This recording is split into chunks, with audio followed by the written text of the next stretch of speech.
Depuis 2013, les frères musulmans avaient pour politique de faire pression sur le Caire pour rétablir la présidence de Morsi. Cette semaine, le destin les a arrêtés net.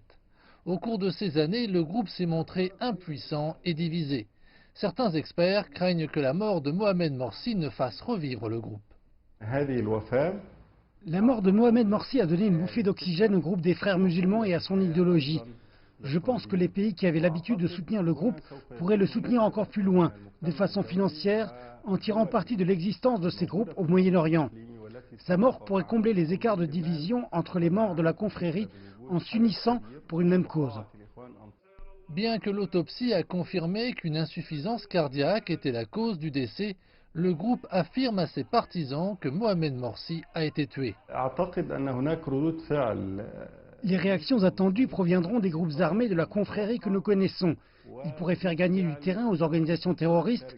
Je pense que ça pourrait arriver bientôt. Une possibilité plus dangereuse est que des membres politiquement marginalisés décident de recourir à la violence pour se venger de la mort de Morsi. Ils sont nombreux et je crains ce possible basculement vers la violence.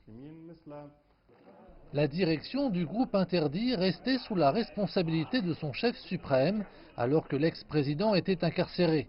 Le classement de Mohamed Morsi était assez éloigné de la direction du groupe, ce qui devrait le laisser inchangé. Le premier jour après la mort de Mohamed Morsi s'est déroulé sans aucun signe de rassemblement ni de violence. Depuis des années, les frères musulmans sont incapables de rassembler des partisans. Maintenant, la violence semble être la seule réaction probable. C'est pourquoi les organes de sécurité sont au plus haut niveau d'alerte. Ils ne peuvent pas se permettre de prendre la menace représentée par le groupe à la légère.